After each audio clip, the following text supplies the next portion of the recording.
Let's discuss this further with Murat Aslan. He is a security analyst and an associate professor at Istanbul Sabahattin Zaim University. Thank you for your time. We appreciate your analysis this morning. We understand that Russian President Vladimir Putin has outlined his demands during that phone call with Turkey's president. What more can you tell us about that? Well, we have to understand first the picture on the ground. I mean, what's going on? Well, the West imposed sanctions and there's a great support to this attitude right now.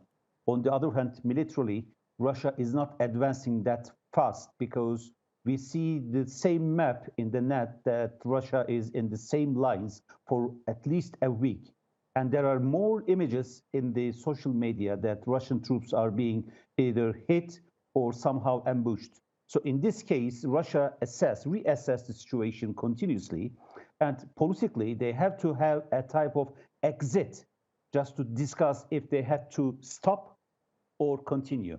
And in this case, the phone call clearly indicates that Putin is somewhere that he is flexible, at least to talk the issues either directly or indirectly.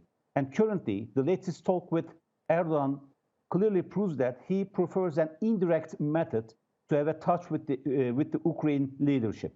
And what does that mean, an indirect method? What do we know that has been discussed in that phone call? Well, indirect method means they want to have Turkey, Erdogan, maybe any other actor in future, I don't know, as the leverage point to mediate exactly the situation and also communicate between the parties exactly what the demands are. I think we should sort out the Russian demands in two tiers. The first one is Russia does not want an Ukraine just at the western front of Russia with armed and ready to fight to Russian military. That means neutralizing or giving a type of special status that Ukraine is de-armed. Not demilitarized, but de-armed. But Minsk II agreement had actually indicated the same thing for the east of Ukraine. Just remember that. The second issue is the sovereign rights of Ukraine, that Russia demands the independence of Donbass and also recognition of Crimea. That means they challenge the territorial integrity of Ukrainians.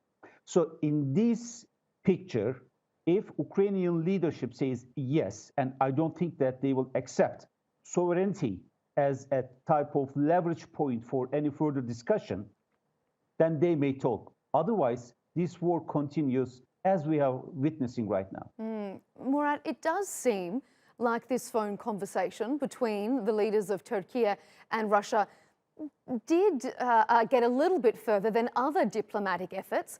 So just how effective can Turkey be as a mediator in this crisis?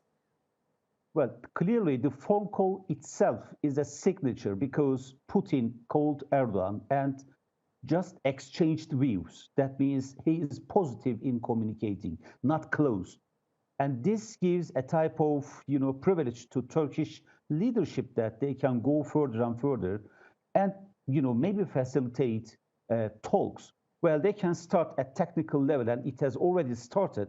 But the issue is that this technical proceeding will facilitate or should facilitate a high-level communication that both parties, both leaders agree on something. And I think Turkish position in here is to be away from the, allegations of both, mediate them and facilitate them. Murat Aslan, we appreciate your analysis. Thank you for joining us.